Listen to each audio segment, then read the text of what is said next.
I can't wait to keep this conversation going with you, Murray. I have 1,000,001 questions. I know you also in the first half you mentioned chomping at the bit. That's Bill's nickname. That's what we call him. You can tell he's always chomping at the bit. He's waiting to get in. So let's just pick up where we left off. But when we do, I want to go back to a story that we were covering in the first hour, and that's the one about the basketball ref. I'm a big sports fan. That story fascinated me. I didn't know that. Now I found out, obviously, that. So how do you get that information? I mean, obviously it's a source. Yeah, I wouldn't say where I got it. But no, I'm not expecting you to do that. No, really, who told you? Phil Scala. So in your line of business, Phil Scala was the head of the Gambino school for the FBI. In your line of business, do you guys use the word rat a lot? Because you can rat somebody out in your line of business. Like, you don't want to. If I give you information, I'm like, Murray, listen, this is just between me and you. And you go and tell people that. No, I wouldn't do that. You can't. No. You destroy your whole reputation. If it was between me and you, it's between me and you. That's the end of that. So you got this little bit of information. Was it a phone call? Somebody meets you like in a... do they leave a package? You ever get that thing where they leave a package taped to the thing and they go and they mark it with a red X? So you know that's like, is that people leaving you information that way? I don't think that's happened to me yet. No, not yet? I don't think so. I saw that in the movies. I don't think. Oh, really? Yeah. Well, it's the movies. You know. So you got your this bit of information? The deep throat, right? Are you fascinated to do some like this story, because you obviously almost forgot about it when you almost went on vacation. Yeah. But is this a story that would interest you? That story? Yeah. Oh, yeah. The truth is, I'm not really a big basketball fan. Come on, man. And I've had some huge stories. You're going to play pro. Right. What are you, like, 5'4"? On your shoulders, I can dunk. He's Red Auerbach. He's all right. So you weren't, tell us. Anyway, when I did that story, when I confirmed the story and that I could write a story that actually says that the FBI is investigating a referee for gambling on games and potentially fixing them, and I told that to the editor of the newspaper, and I said that they might ask us to hold a story. It might endanger lives, and then they called up. Who's they? The FBI. The FBI. Okay. And he said, "Well, what do you think we should do?" I said, "Well, if they're going to ask us that, you should wait to get a call from somebody like high up in Washington. You shouldn't wait for somebody in New York to tell you that." And I said, maybe you can give them 1 day, 2 max. Wow. The FBI can protect somebody if they want to protect them, right. and they should have them protected already if they needed it. And I said, and then, why you give them a day or two. Why do you get this source, this information on this big breaking story, as opposed to? It came to me at the paper. He pays the bar bills at Elaine's. No, I'll be honest with you. I'm going to tell you the truth. There are people on the other side of this story who think that the NBA leaked it to kill the investigation. That's been conjecture. To kill the investigation? Yes. Oh, so it doesn't go further. Right. Because if we let it out of the bag now, we're not going to be, we got the main guy. If you had here attorneys or some investigators who work for Tim Donaghy, they will tell, their feeling is that this was done to end the investigation. That the new, one bad apple. As opposed to continue. As opposed to the FBI is going to now wire them up and start doing more work. This is why I love doing this. And truthfully, I remember when I was about to publish the story, somebody who had dealings with the commissioner of the NBA told me that I should... Who was who at the time? I didn't mean to ask you such a tough question. I think he just died. He was forever the guy, right? Didn't he just die? David Stern. Yeah, he just died. David Stern, okay. Right. Yeah. Somebody who dealt with him a lot in another field that knew him said to me, you better be very careful, because if you stumble, these people will destroy you. They will do anything to protect the NBA, and they'll do anything to protect the commissioner's office. And I'm just giving you a heads up, Murray. Right. That any mistake you make in covering this story, day 1, day 2, day 3, they'll destroy you if they can.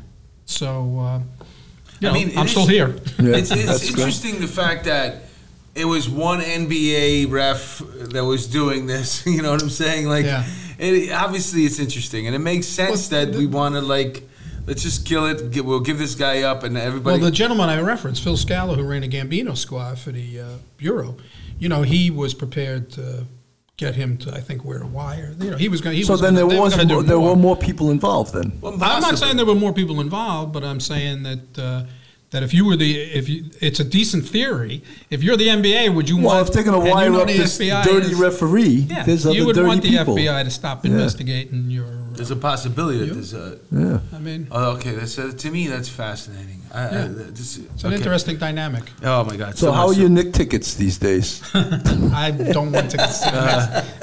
Well, you know, I'm that's not a another thing masochist. too. I mean, we were always talking about.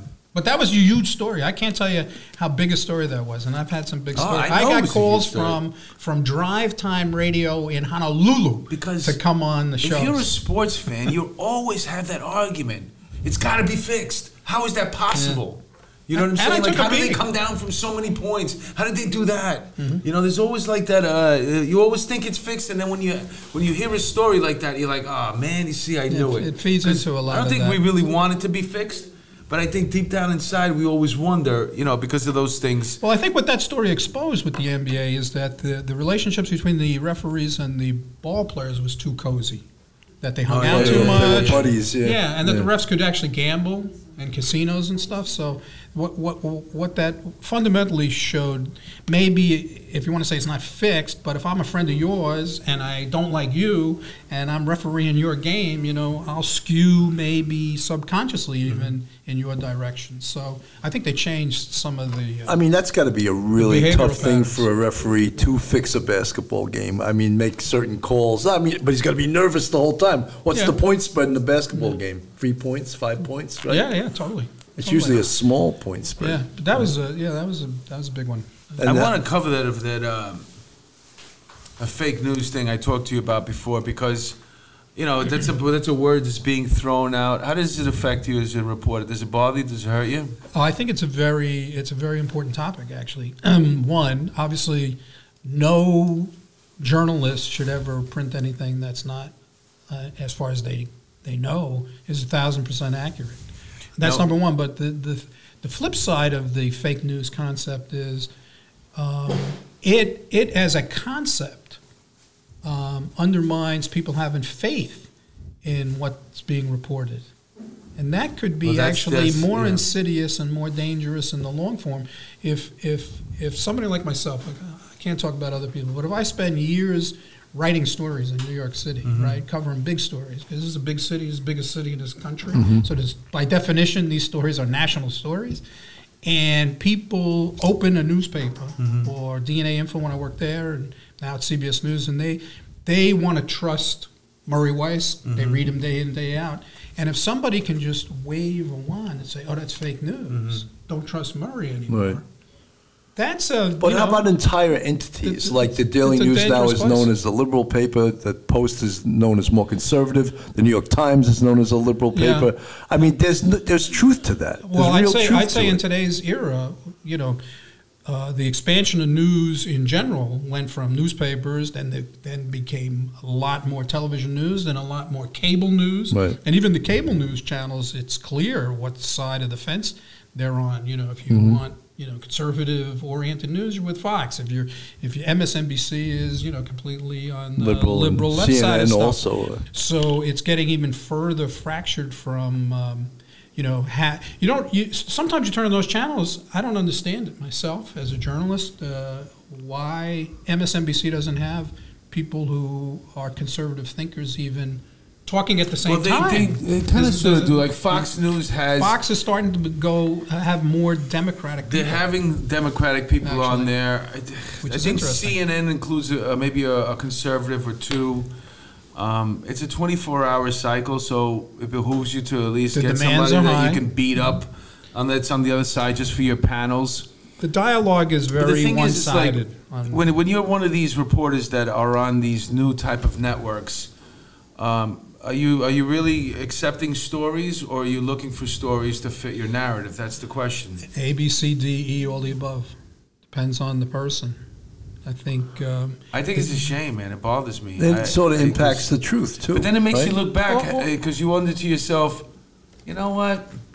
Is it really something new, or are we more just blatantly aware of it now? Is it just right in our face? Because look at it. You could go back and say it started under Obama with Fox, that they were attacking him constantly on a daily basis. Was that the beginning of it? Because then you could go back to nobody liked Ronald Reagan either. You know, when he was elected, he was getting bashed a lot by what's called the liberal side. You know, if you just go, but how much are you paying attention to it? I was a younger man then; I didn't really pay attention to it that much. When I worked in the newspaper business, there was a line between the editorial opinion of the paper, to a large degree, and the news gathering. I don't think there's a line now, right? No, those lines are blurred, if in some cases gone. And there's another little change that's kind of interesting, that the reporters, you know, in the world of social media, they're all branded themselves, you know. So as a place to come and get news or opinion, they slip their opinions into Twitter, or they share stories, not always their own stories, which I find kind of interesting, because I spent so many years competing against people, and I was always looking for a story, and the story was never about me in my mind. It's like, hey, I'm going to get a story that's going to be on the front page tomorrow. I found sensational stories. I didn't make sensational stories. But isn't that one of the first rules of a journalist, is not to make yourself part of the story? Yeah, I felt old-fashioned journalism. I was very, I was assiduous about it, to be honest with you. And I thought people would come to trust me one day at a time, and they get to know me. But in today's world, reporters, all their pictures are there, which was a coveted thing to get in a newspaper, to have a picture with a story. Yeah. But in any event, they share their competitors' stories. Like, come to me and read somebody else's story, you see. And that's an interesting phenomenon for me, in that I'd cut my arm off before I promoted somebody else's story. Sure. That's it's almost like Breitbart News is covering a story that was written by the Washington Post. It's like they're all mini aggregators, and for me as a journalist, it's like I spent my time looking for stories, and if you're looking to promote yourself or aggregate other people's stories, some of it is for honest sharing of information, like, hey, somebody has a good story, and it's important for somebody to know this about a senator or a president, or what Congress is doing, or what laws are being passed. That's important. So a journalist can say, well, I'm sharing something that I think the public should see through my own Twitter feed or my own social media feed, and that's fine. But on the flip side, I sometimes scratch my head and say, you know, you should be spending your time looking for stories and working to get more truth out there. So the world has changed, though. Yeah, completely. You know, the way news is delivered. You know, people, Instagram, Twitter. You know, there's. It's an interesting thing. I had a couple of experiences through stand-up, like being part of a panel once on Comedy Central for a poor girl who died in police custody. Well, she was actually in the custody of corrections at the time. But she got pulled over. Remember, she was traveling and moving to a new state to start her life again. Bland. Sarah Bland? No, it was. I don't think it was Sarah, but the last name was Bland. Anywho, so you know, you're sitting on a panel there, and obviously, you know, for this type of show, you're working with writers. But on the break and before and after, you're you know, we're normal people. Do you know what I'm saying? Sure. We're talking to each other. What'd you think of that? Or, do you drink this? And then once the thing starts, well, that's my arch enemy, because that's the other side of the coin on the show here. So there's a lot of that going on. You know what I'm saying? As opposed to it's not even. It's just pitting these panels. They put two people together, two different personalities. Let's see who can scream each other at each other the most, or Well, very often these shows have they all have the same opinion. Yes. And they keep talking about the same There's usually facts, one person that they can beat up on, though. Yeah. They usually set up a person there, and it's up to that person. I see. Yeah. You know, like if you, like for example, look at The View.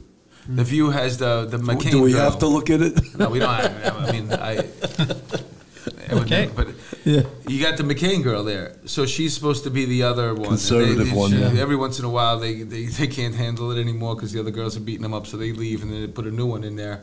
The before one was, I think it was the one from Survivor. She was on Survivor, that girl. Anyway, but my point is that, you know, there's always going to be that one person that, you know, they let in for the other opinion for a second so the whole audience can go, boo, boo. Well, it makes for ratings. Yeah. Like, okay, so obviously that's not journalism at all. But then where it starts getting... That's a talk show. But they get started. They get blurry as you keep going, because now all of a sudden they're having these panels on news networks as well, like, you know, and they're coming in from all different satellites. You know what I'm saying? Yes. And so that's where the line gets really blurry, and I think it's tough. I think CBS does a great job by comparison to some of that. But even when they do fact checking, it's like two different organizations can do fact checking and come up with two different sets of facts. Yeah, like, wow, because it depends on what you're looking at. Well, you know what I'm saying? Is it? There should only be one fact, right? Well, I agree. Yeah. But the fact that we live in a time where public officials, you know, require that kind of fact checking. Yes, yeah. Is sort of... Well, statistics lie. We all know people use the self-serving. Statistics don't. The liars. Well, right, the liars lie. Well, it's also it was. I imagine politicians in the past used to embellish. Yeah. And now they straight up lie or they were getting to a point where they were straight up lying. And now we had to develop the fact checker. The fact checker came out of a necessity. Somebody to actually sit there and go, wait a minute, I know for a fact that's a lie. Let me look it up. Okay, you know, because otherwise you're preaching to the people that that's the fake news concept. Nobody has the time to consume so much. And with what's going on in Washington, it's a soap opera. It really is. You got to pay attention every day. Not only every day, but things could change in an hour, in 15 minutes. Well, we do have a president who spent 15 years on TV. Yeah, he tweets a lot. So I mean, he's developed some skill sets that other guys don't have. That State of the Union address was one of the best TV shows I've ever seen in my life. They had a kid that was born under a pound. Now she's 2. They give a little black girl any school of her choice that she wanted. The guy who was promoted to brigadier 100 years old. Yeah. I didn't know he was still working. Rush Limbaugh got a medal.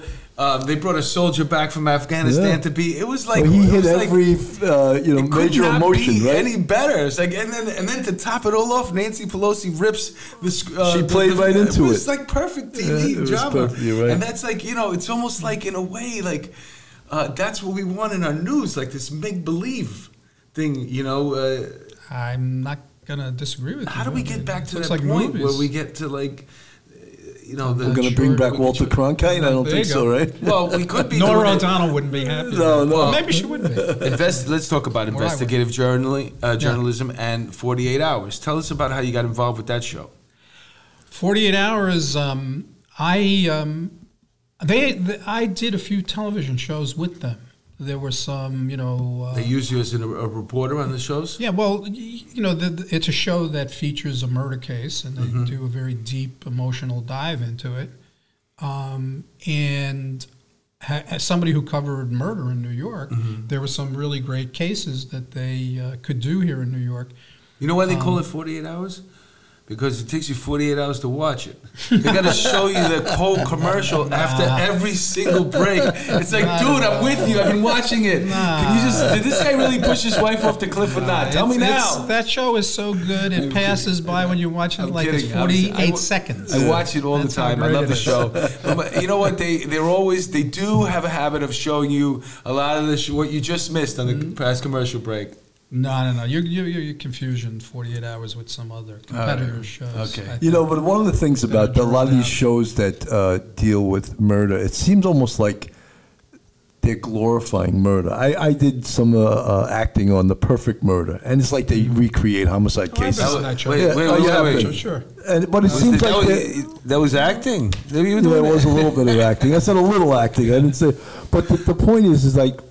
It's just like glorifying murder, you know. Think so? That's in a way, Interesting take. You know, murder. It's entertaining. But look at how many shows there are like that, though. You know, Perfect. I mean, obviously, the 48 Hours is the best one, but there's a lot of. There's about 100 shows trying to be like that. Yeah. The first 48. Yeah. That's pretty interesting too. Yeah, there's a million shows that crime and law enforcement are, you know, they're powerful. You know, when I covered politics for a while.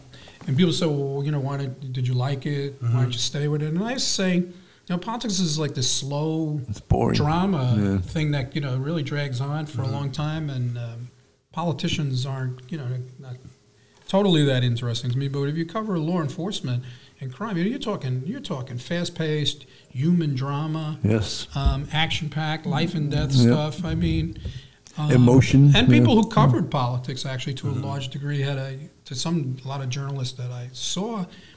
The higher the level of politician they covered, the more self-important the journalist felt. And actually, you know, a guy at the Times once described political reporters as high-priced stenographers. Yeah, that's pretty interesting. President yesterday said this, you know, whatever the mayor said. And also when a politician calls you, it's self-serving a lot of times. He just wants to get on TV. Or but you know, with all respect to, you know, they do a lot of very difficult work against people who are trying to spin and misinform the public, so I don't want to denigrate them. But if you're on the side of covering the law enforcement stuff, it's extraordinarily hard because by nature, cops don't want to talk to you, as we mentioned before. Two, grand juries are secretive. Investigations by design are supposed to be confidential. So to be a reporter and get information and actually produce stories is an enormous challenge, actually. But it's a rewarding, very dramatic, action-packed, you know, life, death. And if you get into the investigative end of it, you know, you could really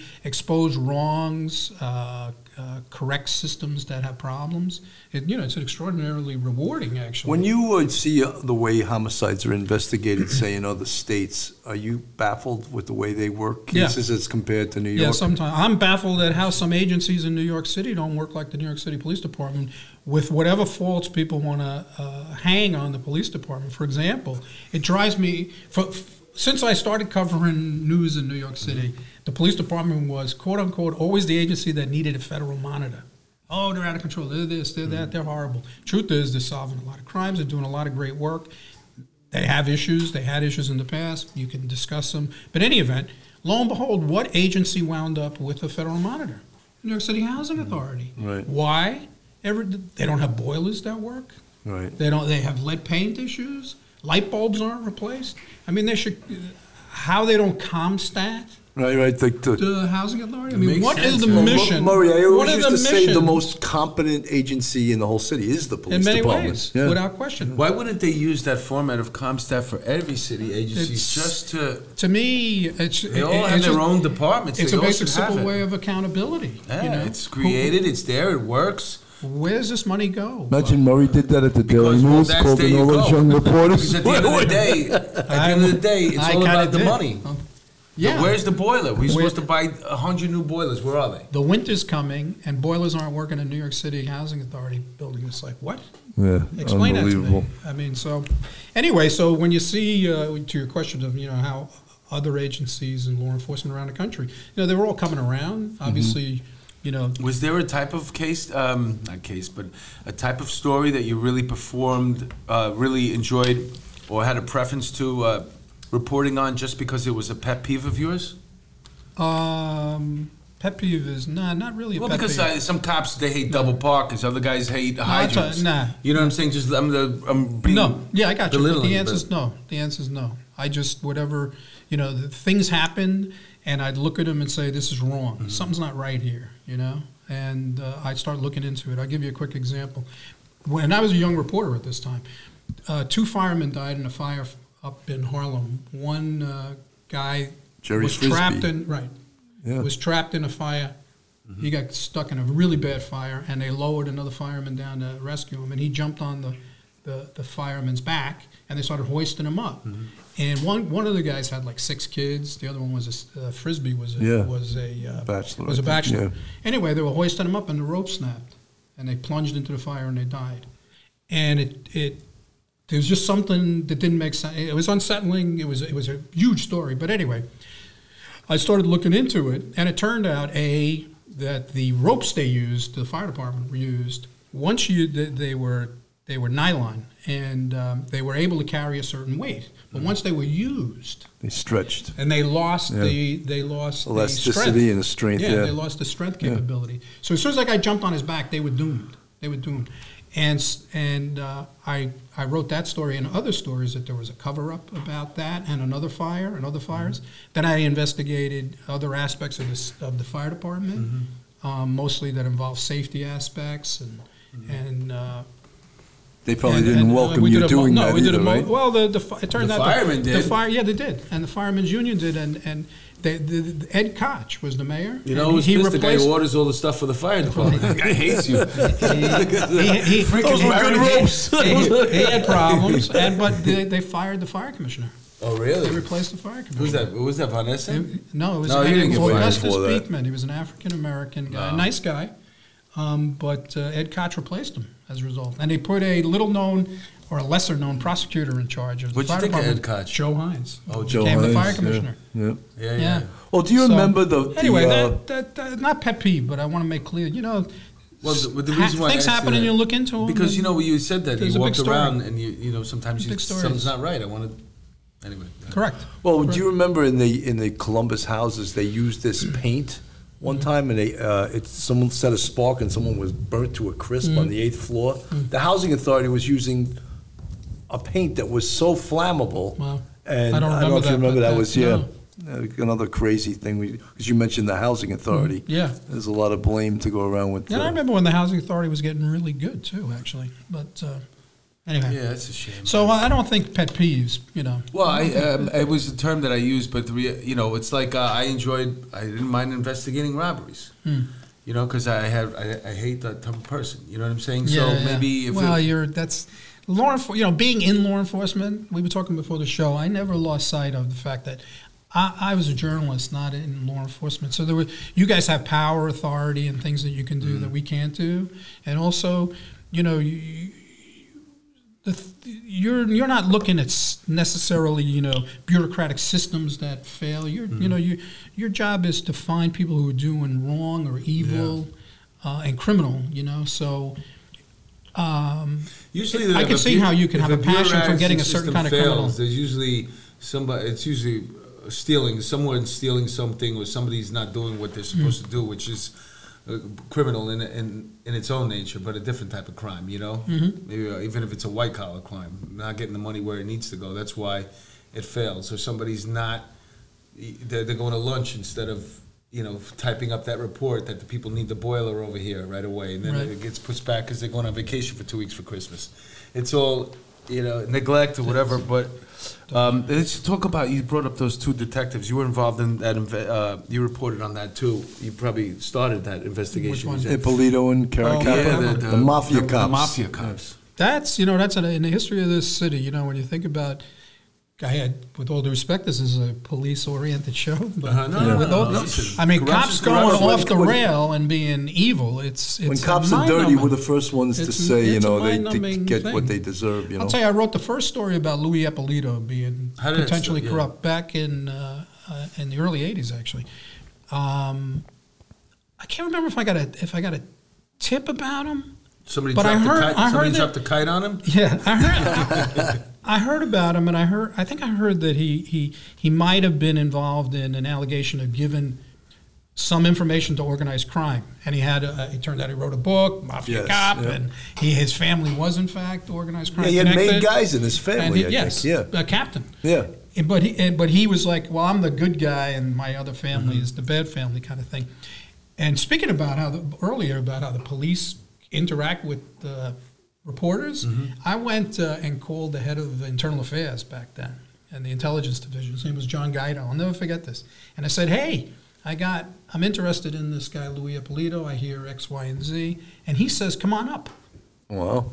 And he opens his drawer and he goes, yeah, we're open here. This is post-NAP commission when I'm talking about an era of we want to be open. He gave you all the information he had on him? He confirmed stuff. I don't remember. I don't think I read the report. I think Ippolito worked in the 2-5 as a cop. So, you know, where Reyes was. I think I recall. Did he? Yeah. I know he was mostly, when I interacted with him, because I did, he was a detective out in Brooklyn. He was a Brooklyn detective. He wound up in Manhattan robbery at some point in his career. I have no doubt. Yeah. But, so I wrote a story that appeared on the front page of the New York Post. How you know, a cop was being investigated for giving info to the mob, and he went to the trial. I'll never forget. This was before the book or after? This was before the book. before the book. And he still had the nerve to write the book after that. Yeah, because he was cleared. You know how he got cleared? The commissioner of trials. They found a report in Rosario Gambino's New Jersey home. He was a captain in a Gambino crime family, a big drug dealer. And they found Louis Ippolito's thumbprint on the document, right? But in the trial room, his attorney argued that that document was a Xerox copy. And the Xeroxed his fingerprint. Oh, wow. That it wasn't his authentic, which is impossible. Unless they used the one in the detective. To me, it's almost impossible. Yeah, of course, but somebody believed it. The trial commissioner, said, yeah, there's reasonable doubt. He cleared him. And Louis, in his book, wrote how he went into the candy store, and there was the stack of New York Daily News, and the front page was about him. And then he went on to, obviously, start doing homicides for the Mafia. Yeah, his partner, let's make his partner famous, too. Ippolito and Caracappa. Was that afterwards? Yeah. Yes. So they started with the homicide, doing homicides for the mob afterwards? Or yes, after. They definitely weren't doing any before? They were never accused of doing any before. Like this incident I'm describing is probably like 1983. Then he published a book in 85. So he was like dirty the whole time? I would say so, yeah. But somehow... Yeah. He always probably thought that they were untouchable. When did the two of them team up together? Because it sounds like he was an independent on his own, and then later on they found each other. That's a good question. I'm not sure when and how they teamed up together. I think, Caracappa worked in a major case squad maybe at one time. I think that for some reason I'm remembering they wound up in Manhattan robbery as partners together. And the thing to me is like, how does a guy who has a made guy in his family get on the job, period? You would think in the investigation they would but can you really say that? Because you could go back and look at anybody's family and find the criminal in there. Yeah. I don't have any IRA in my family that I know of. You have an IRA in your bank account. Yeah, hopefully. Well, I don't want to say that either, but I'm just saying it's like if you're talking about somebody who's trying to straighten out their life, like let's just say they happen to be Italian, but take a minority. Yeah, you know what I'm saying? You can't say, just because you can't get on the police force because all your uncles are in Louis prison. Ippolito had rights. So he could get on the job, and he did. Yeah. Unfortunately, when you go through the investigation, come on the job, sometimes they nitpick about, parking summonses, a red light summons, and this guy's got a captain of the Gambino crime family is related to him. That's maybe a reason to disqualify. He railroaded people. I remember doing a terrible story. Ippolito. To close cases out? Yeah. Years later, you fast forward, it's like, whoa. And you look at what he did. Well, if you're busy doing all that stuff, going out to dinner, probably going shopping, new pinky rings, they were probably doing everything except for police work. So at some point, you got to close cases out. So you know what? Let's just see, what can we do? How do we close this one out and figure out a way to, you don't care about these people. You just care about yourself. Right.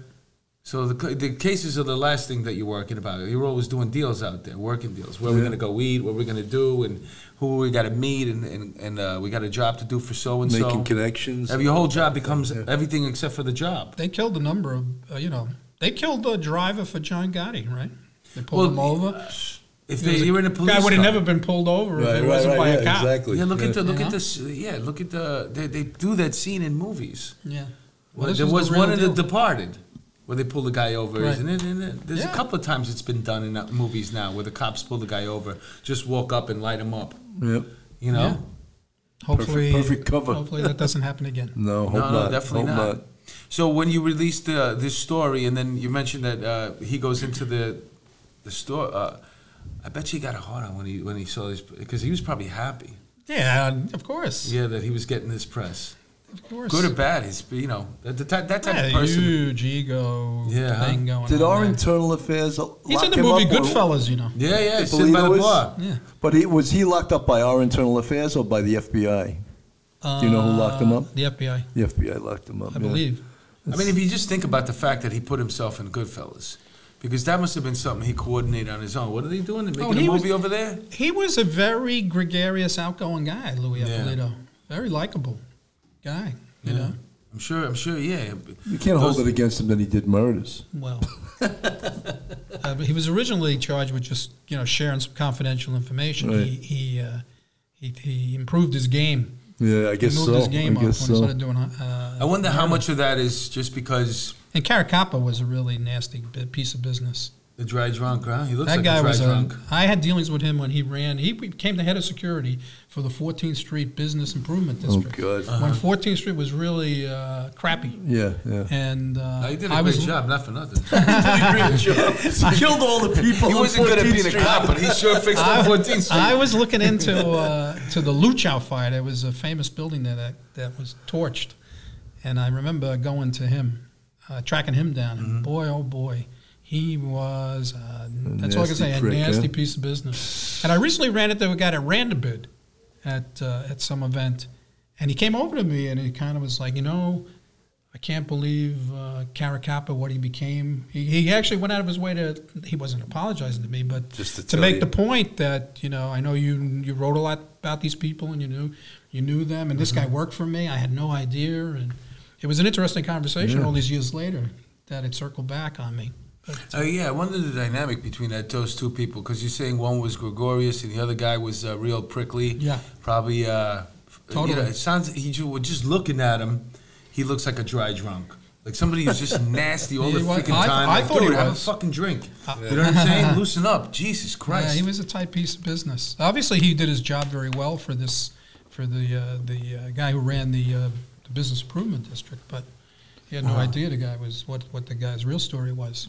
Wow. Interesting. So, how much investigating did you do? I mean, that was obviously the initial one where you made the paper, and then you came back, you circled the wagons when new information came out against Yeah, that? sure. I got back involved in that story when it started surfacing what the reality was. In fact, now that I think of it, I was the first guy to report that there were cops killing people for the mob.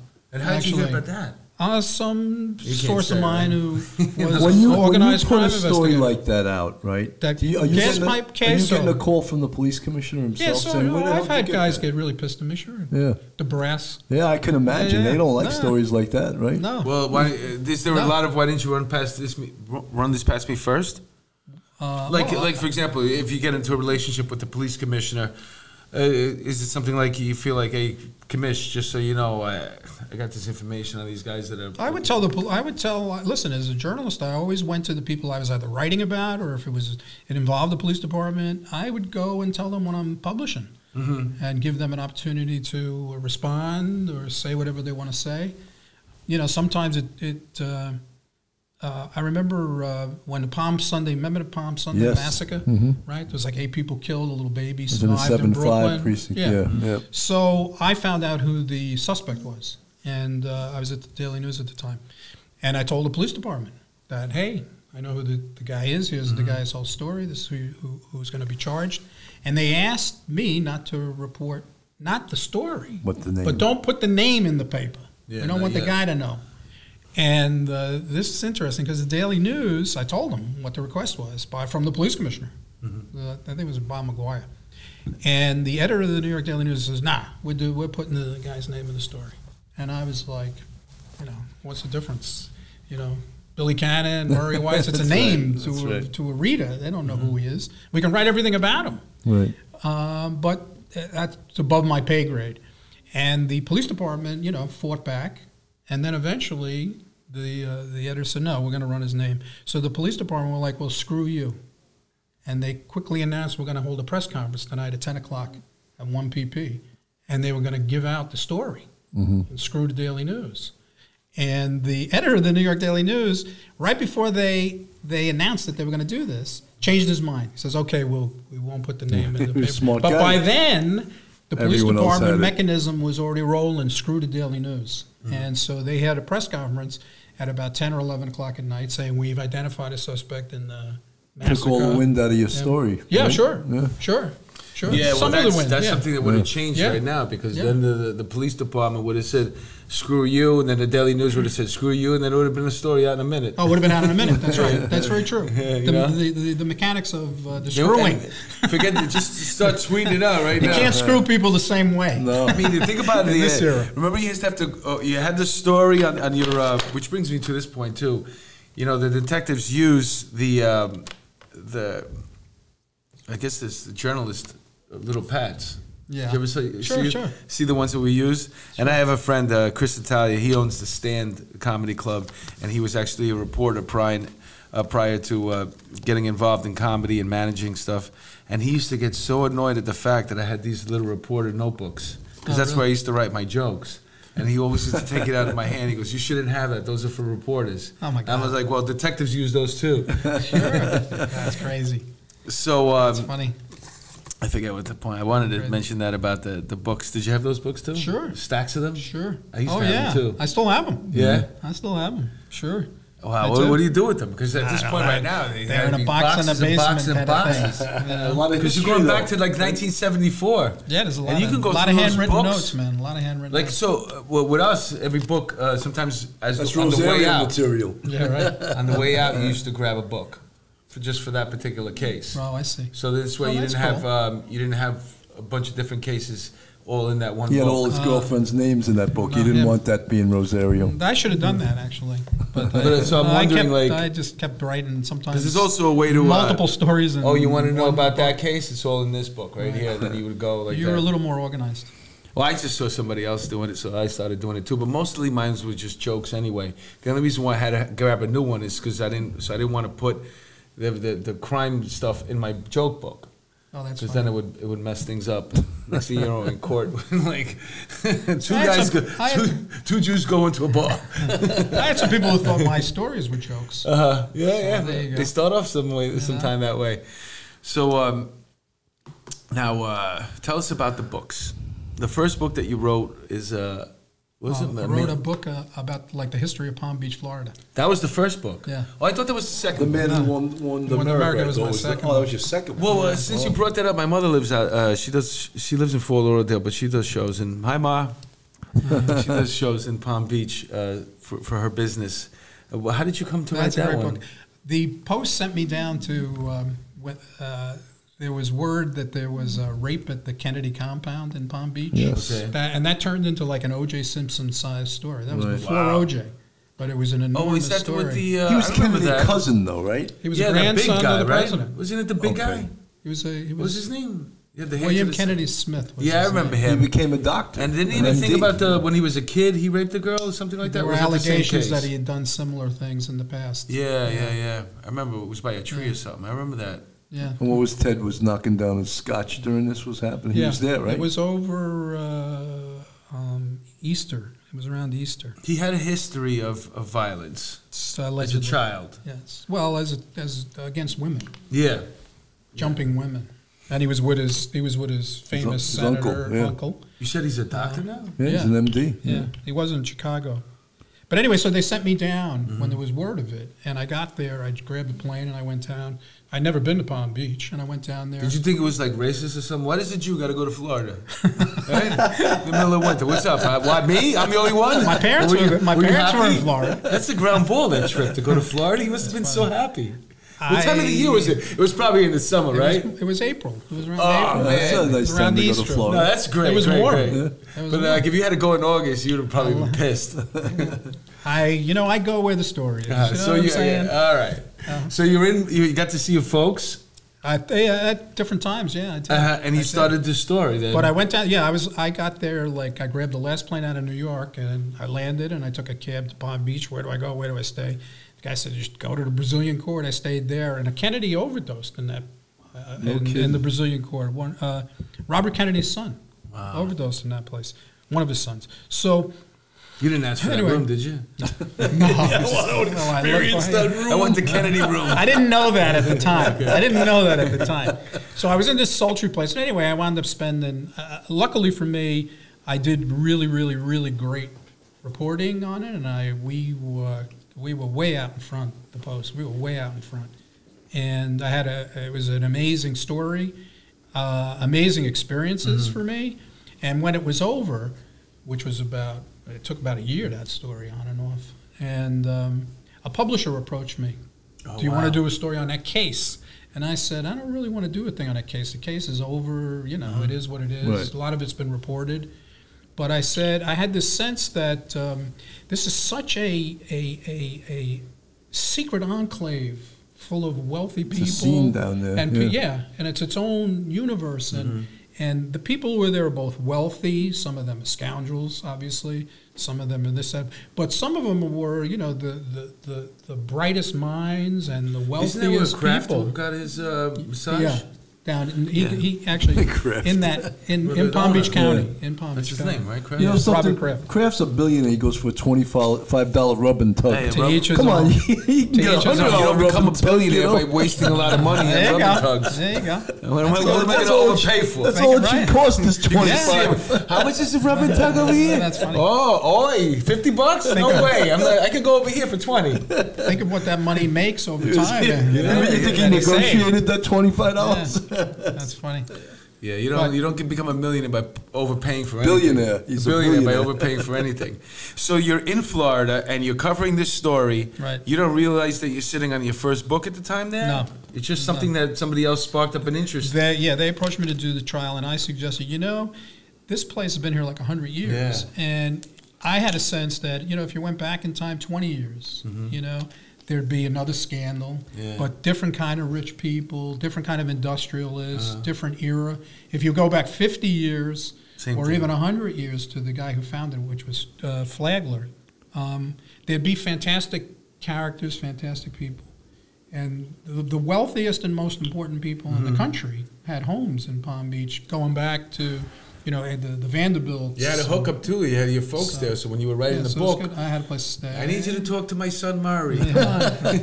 Tell us about, you know that guy from over there, right? I was too busy trying to have a little more fun. Your than hang out dad with my wasn't parents. delivering papers down there anymore, right? I don't deliver papers We anymore. played golf together. But anyway, so I enlisted a colleague of mine who was sent down also to work on that case with me, and we produced Palm Beach Babylon. Wow. It's a great read. It's I want to the check whole it out history of now. the place. Fantastic. Was that a big sounds like seller a- of the book? actually- Was the book a big seller? Yeah, it did really I well. would imagine, yeah, because did they're really well. they're all sitting there at Palm Beach reading it. Some people, 'Cause you could reference people that you knew producers probably, just right? bought the rights to it to Yeah, try that to sounds turn like it into a- a They can make TV it thing. all out. Yeah, that sounds like Actually. a great. You're gonna be. I want to hang out with you. The party. We're going to better places now. But then, but my other one, the 9/11 was a 9/11 book. Yeah, that was. I thought that one was your first book. Tell us about that That's a one. completely different experience, and that's kind of interesting how that came down. You know, Bernie Kerik was the police commissioner, and he was doing a book with Judith Regan, Right, who had yeah. her own imprint at HarperCollins. And John O'Neill, who was the head of the FBI's National Security Division, had just, he was missing in the towers after they collapsed. And it was written up in the newspapers that missing in the towers was a guy named John O'Neill. He was the head of counterterrorism and counterintelligence and national security director for the FBI. He just retired.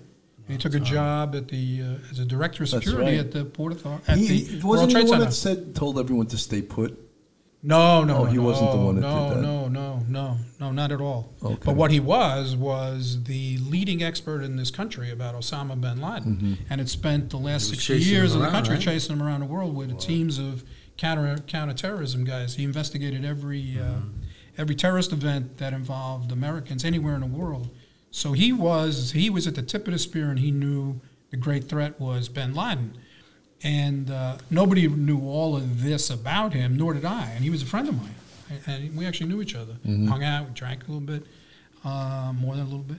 But Vodka martini straight up, one olive. he was a Scotch guy. He was a Scotch guy He with was a a twist. Scotch guy. A lemon twist. But Lemon twist. A So, martini. so it was in the newspapers that this guy was missing in the towers. And Judith Regan was doing a book with Kerik. And as we later knew that they were Having a an little affair, more, yeah. they were a little more than just doing a book together. So she saw, her genius was that she saw there was an arc of a possible book. And she was very successful, enormously successful, and an interesting woman. She asked Bernie, hey, you know this guy? And Bernie told her, this guy's a real deal.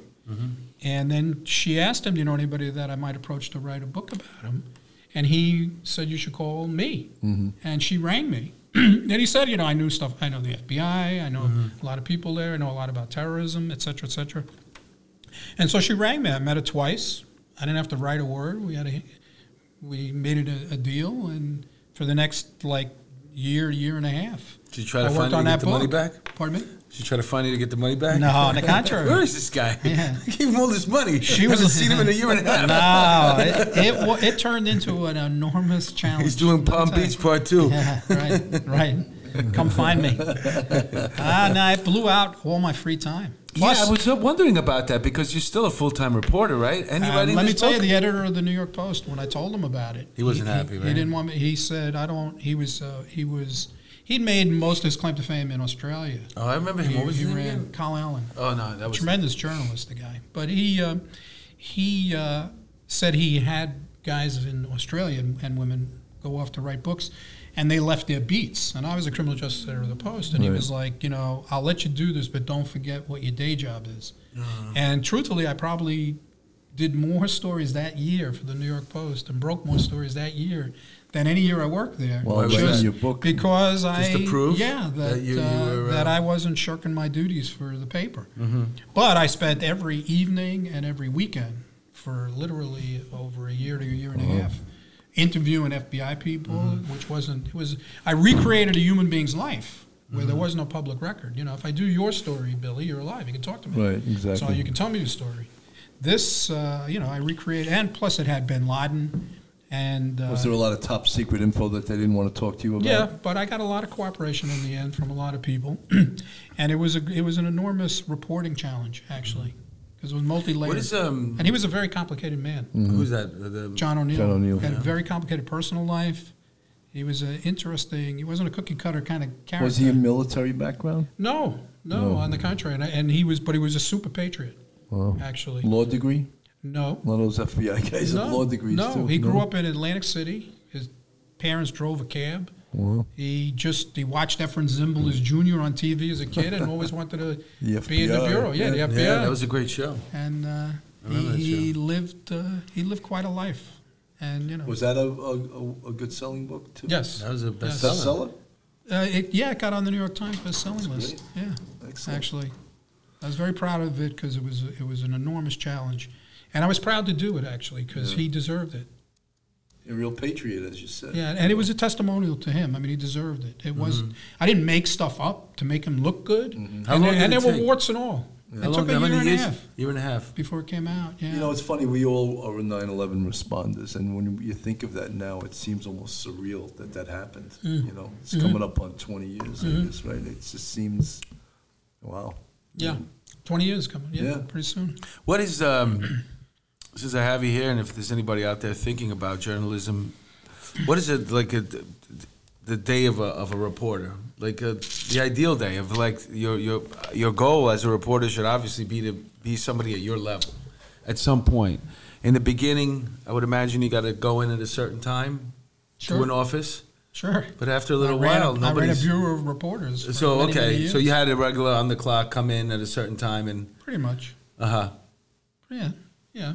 But, listen, everybody's different. I can't... for me, it was... I'm a very fortunate man. I mean, that old saying, if you come to work and... you love what you do. You love what you do. Yeah. You never work a day in your life. Yeah. And, I worked hard. Confucius said that. Yeah.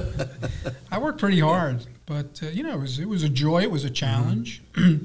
Writing, the first draft of history and uncovering the truths for the public to know what's going on. If you're listening out there and you want to be a reporter... obviously, you need college. A philosophy degree would help. I don't know about that. Queens College. I don't know if Immanuel Kant's ideas of aesthetics is not necessarily... I just want to ask him some money. Ahead, we all... the relationship with police and basically the government and the way people see police has changed. Like you can see, i.e., New York police having water poured on them, the disrespect we're seeing for police, not just in New York, but nationally. Do you, from your point of view as a journalist, do you see there being almost like a war on police in this country? Oh, I think there's a lot of people who have tremendous dislike of the police. Do you think it's an organized front? I think it's not the way it was at one time, when the BLA was running around, Black Liberation Army, the Weather Underground, even the FALN. But I think those are civilian groups. You don't think there's an orchestrated move by government? Oh, this is a very complicated question. All right, it's a complicated answer to give. So let me. Yeah, but we got 3 minutes left. We do. So we got plenty. Well, that's not a lot. But just kidding. I will say this, starting out, that and I've said this for a long time, if you were in the police business in 20, 30 years ago when crime was enormous, and you asked the police, hey, can you imagine living at a time when there's only 280 murders in New York City and the crime levels are at this level? Police officer would say, it's police nirvana, right? When you had 2,000 homicides, now you got 280. And so you would think that the police would be happy people, and you think the public would be happy with them. Right. But the opposite is the case in a lot of ways. And so to dissect how why that exists over time is the dynamic of how that happened is tragic, actually, and it's sad. Where I think there's government people who have a tremendous disaffection for the criminal justice system. I think they see the ills. They don't see the progress, maybe, and I don't blame them for wanting to change things instantaneously. You know, you want to wave a magic wand and make things better. And my mom was I lost my family in the Holocaust. You know, so you'd hope that the world changes and those sorts of things don't happen, and that everybody loves everybody, but it's not a reality. So for people I think people, the race issue in this country is a lot better than it was. There's still places to go where it's better, but there's lingering issues. There's a new generation of people who want things to be decidedly different. And it's created issues for the police. It's created issues for the criminal justice system. There's some disaffection. And it's, everything's a work in progress, so to speak.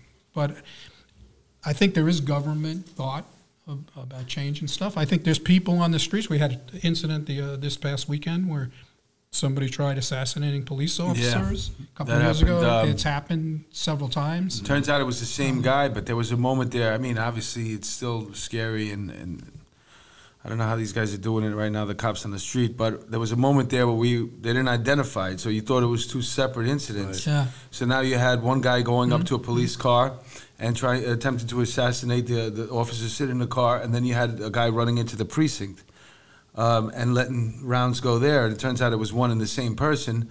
So now there's almost like, okay, it was mental illness, he was crazy, he was a career criminal. Maybe there's really not this threat. There's a vigilante group out there who's out to create distrust amongst the police and create anarchy. But for some reason, I can't help thinking that there is some type of unified front trying to create anarchy and create this distrust for the police, so a new type of government can come in. Now, don't quote me on that, Murray, but... Well, you're on the record now. Well, the police obviously are an agent of the government, but when one part of the government seems to be spewing forth rhetoric, anti-police rhetoric, it really is damaging to the police and them doing their job. And like they talk about words matter, the whole Antifa, fuck the police, that has to be stopped. They can't put up with that. Well, I don't know if you can stop it, but... well, they can protest, but they don't have the right to destroy the subway station, No, we're a country of laws. Speak of the integrity issue, because we're running out of time here, and there's something I wanted to ask you. Let's say something like this is off the record. There was a big deal made last week. They were having the press the press breakfast or something like that, where they invite the press and you get to sit down with the president. And the big problem there was that was always off the record. Anything that was said there, or there was a moment there, okay, this is going to be off the record so everybody could eat and hang out and be free and not worry. And then we had reporters coming out of there and reporting stuff that was being said in the off-the-record luncheon. Talk about integrity as a journalist. How do you fall in there? How do you feel about that? Well, I don't know the specific incident you're referring to, but I think it's a... What I did was I combined 6 different things that happened. You did. No, there was an incident with Pompeo where he yelled at a reporter after being interviewed. The president had a luncheon the other day, and it was for the press. I think one we're guy talking was blurred excluded. lines. A CNN guy was excluded. Right. He wasn't allowed to go, and he was there for 20 years in a row. And I think excluding press from press events is not a good thing. It's not a healthy thing for the country. It's not a healthy thing for the public. It wasn't invited. Let's put it that way. You got to have an invitation. Then, you know, reporters have to stick together. And they all shouldn't go, to be honest with you, or something like that. That's an interesting take and the on president gets paid by the people of this country. You know, he's an elected official and he has responsibilities to public service. Can't just, you guys got Arby's. You can't pretend. I put out Arby's. You can't hamburgers and all that. You guys don't get you don't get the big Burger King dinners. You get Arby's. You asked a serious question. I'm sorry. It depends. You know, somebody once said it ain't journalism if it ain't catered. Yeah. So, that's funny. I like that. But I you know, like if somebody says it's off the record, you're from the old school, right? I am too. I am, and actually, you know, if you give it, you give an interview. Somebody gives you an interview. You can ask them a question. You ask them a question.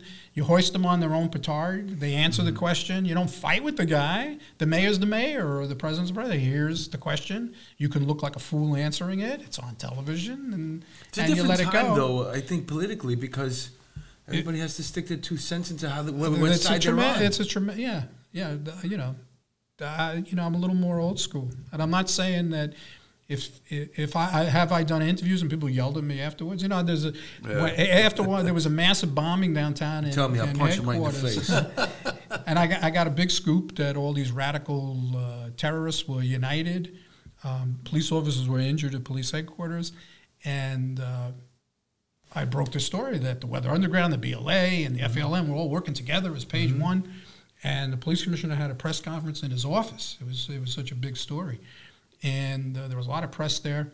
And he came over to me, the police commissioner, and you know, as you guys have pointed out, I'm not a tall man.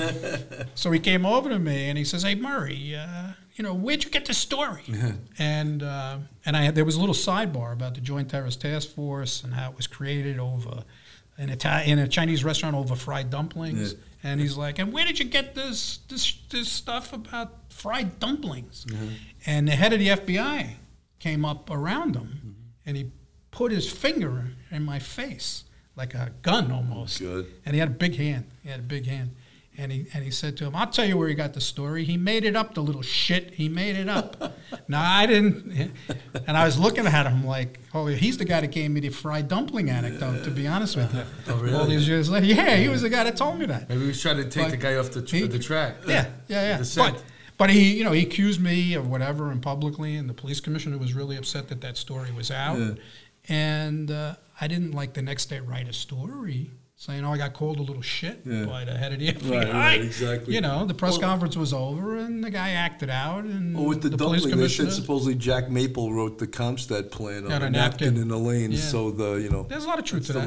There's a lot of truth to that, I believe. What did Jack Maple think? You know, most of the best ideas come to you in the middle of something else. It's not like you're going to sit down at your table and just go, "Okay, now all my ideas come to me now." And then, you know, it's usually you got to go, you're in the course of your business. That's why a comic is always writing stuff down. As soon as it comes to you, I'm sure the same you have questions you want to ask for reporting. You got to take advantage of I wish your I wrote down all inspiration. my stuff I heard. Sometimes before while I was drinking, I forgot a lot of great stories. You know, I write stuff down, like, you know, because you don't want to miss out on the jokes. So usually, like, right before you're going to fall asleep, talk about being in a drunken stupor. And then you get stuff like this. No, I'm kidding. I wouldn't. You know, Keith Richards once said he woke up in the middle of the night and he had the riff for Satisfaction. Yes, and he said he wrote it down. And he said if he didn't write it down, and he went back to sleep. It on a little recorder, and he just passed out again. And he played it in the morning. Like, oh shit, that's a pretty good riff. He got an iconic song here. Yeah, I read his book. Yeah, I remember that was great. Yeah, it was a great story. Well, Murray, man, I hate saying this, man, but we've come to the end here, man. Before you go, let's plug the books one more time. Plug your books. The Man Who Warned America. Okay. It's the 9/11 book, and Palm Beach Babylon is the book about the whole history. And of course, it's CBS Job. Tell about 48 Hours. When does that air? What time? Every Saturday night at 10 o'clock. Saturday night, 10 o'clock. That's been an experience for me, a whole new medium, working with unbelievable. I had no idea what goes into making a television show. It's amazing. I'm fortunate to work with, not because I'm working there and saying this, just an amazing skill set level of national talent. It's really something. And how does it's been great for me. How does it come together? Like you're in the centralized office, and the reporters are out there. Oh, they look for stories all over the country. That was my. And then they come back to you with ideas and stuff. When the woman who brought me over there, Susan Zarinsky, is now the head of CBS News, and she said, Murray, we don't have to just do stories in the New York area. Right. Mm-hmm. We go across the country. So I said to her, I'll tell you, if this works out, Susan, you're going to take a map of the United States and put pins where Murray found stories, and somebody's going to figure out that each of those pins is within a half a mile of a famous golf course. That's for sure. I mean, that's a great story. Like, yeah. Now, do you somewhat have to reinvestigate? She said, we do a lot. Me would be guys a comedy do golfing. She said guys do Bill golfing. Bill and I would be a comedy club. Do you have to, like, somewhat reinvestigate the murders? Yeah. And go you know what makes it... people? I'll give you a very simple thing why it's so difficult. I can interview you about a story as a reporter, and if I feel comfortable that I have all the facts, maybe I make some more phone calls. You say it's a newspaper, or even DNA Info, where eventually we do video and stuff in the digital world, and I learned to do that. But fundamentally, you read a story, and there's one photograph. There's a picture of you or a picture of the victim or whatever, and you read the words. Television, you're watching something every split second. Every split second. And to create that, you need to interview people who will talk to you. Right. So there's no anonymous source here. You actually need images that support every word that is written. Yeah, they do. They show you the picture that you just talked about. They show you a chunk of the words. Then you mix it with the interviews. Then it's back to that picture. It's if you lose a viewer for a second or two, they're gone. Change the channel, So they're looking at something, and they're listening to things, and the coordination of all that is that why you were wearing a Speedo on there? Well, I was in some of the shows. We're getting the wrap-up sign here, man. First of all, I just want to say Speedo is not my look. No, huh? I had you more of a brief type of guy, right? The tight brief ones. Let's just stick. Let's stick to the script. Let's keep it above the waist. Yeah, well, you started this, bro. We were almost out beautifully. The dismount counts, man. Get dirty here. But definitely tune in Saturday night, 10 p.m. 48 hours. Murray, it was such a pleasure. I mean, this is. I wish I would have met him when I was still on the job. Thank you so much. Yeah, I would have went drinking with him at Elaine's. Yeah. Well, I wish I knew you were on the job too, but another source. I might have a martini tonight on you. He was thinking about you.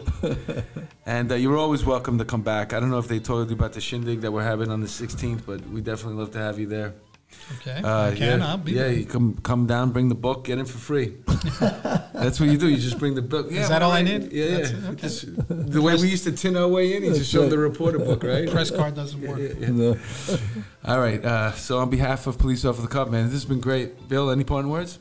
It's great to meet Murray. We're going to go over some of the great stories that have been part of New York City history. And I met the guy who invented rough sex. Yeah, at least the term rough. Gridlock.